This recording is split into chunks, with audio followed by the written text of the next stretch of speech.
بسم اللہ الرحمن الرحیم۔ السلام علیکم۔ عید سے پہلے کی بات ہے، میں روٹیاں لینے تندور پہ کھڑا تھا جب وہ 40 سے 45 سالہ جوان بندہ وہاں آیا۔ وہ تندور والے سے نوکری مانگنے آیا تھا اور نوکری کے لیے کسی کی سفارش بھی کروا چکا تھا۔ تندور والے نے کچھ رسمی بات چیت کے بعد اس سے کہا، اچھا کل سے آ جانا، کام کاج کے ساتھ رہنا بھی یہیں ہوگا۔ اس نوکری مانگنے والے نے داڑھی رکھی ہوئی تھی، صاف ستھرے کپڑے پہنے ہوئے تھے اور بات چیت سے پتہ چل رہا تھا کہ وہ اس مزدوری سے بہت زیادہ قابلیت کا انسان ہے۔ بات چیت طے ہوئی تو اس نے ڈرتے ڈرتے آہستہ سے پوچھا، نماز کے وقت پہ نماز کے لیے تو جانے کی اجازت ہوگی نا؟ تندور والا ہنستے ہوئے کہنے لگا، تم نے کون سا دکان ہاتھوں پہ اٹھا کر رکھنی ہے؟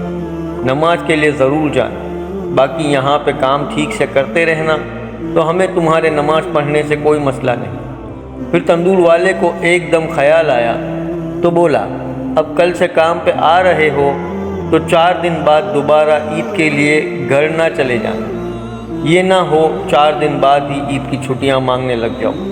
وہ آدمی کچھ لمحے چپ ہی رہا، پھر بولا، جب ہاتھ میں کچھ نہ ہو تو کیسی عید؟ میں خالی ہاتھ عید پہ گھر جا کر کروں گا بھی کیا؟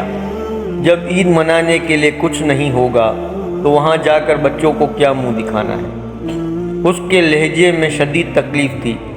میں نے مڑ کر اسے دیکھا تو تکلیف اس کے چہرے پر بھی چھلکتی نظر آ رہی تھی۔ میری روٹیاں لگ چکی تھیں، میں دھیمے قدموں سے وہاں سے چلا آیا، لیکن بہت دیر تک اس آدمی کا تکلیف سے بھرا شکستہ لہجہ میرے وجود میں چبھتا رہا۔ اس جیسے جانے کتنے ہی اور ہوں گے جو اپنی جائز ضروریات پوری کرنے کے لیے جائز خواہشات قربان کر رہے ہوں گے، جو کچھ پیسے کمانے کے لیے گھر سے دور مزدوری کر رہے ہوں گے، جو عید پہ بھی اپنے بچوں سے ملنے جلنے کے بجائے کام دھندے میں لگے رہیں گے۔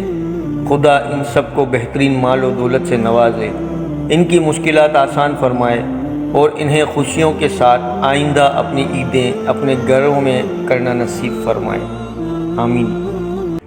ویڈیو پسند آئی ہو تو لائک اور شیئر ضرور کیجیے گا، اور چینل پر اگر نئے ہیں تو سبسکرائب کر کے بیل نوٹیفیکیشن آن کر دیں تاکہ آنے والی ہر نئی ویڈیو کا نوٹیفیکیشن سب سے پہلے آپ تک پہنچتا رہے۔ شکریہ۔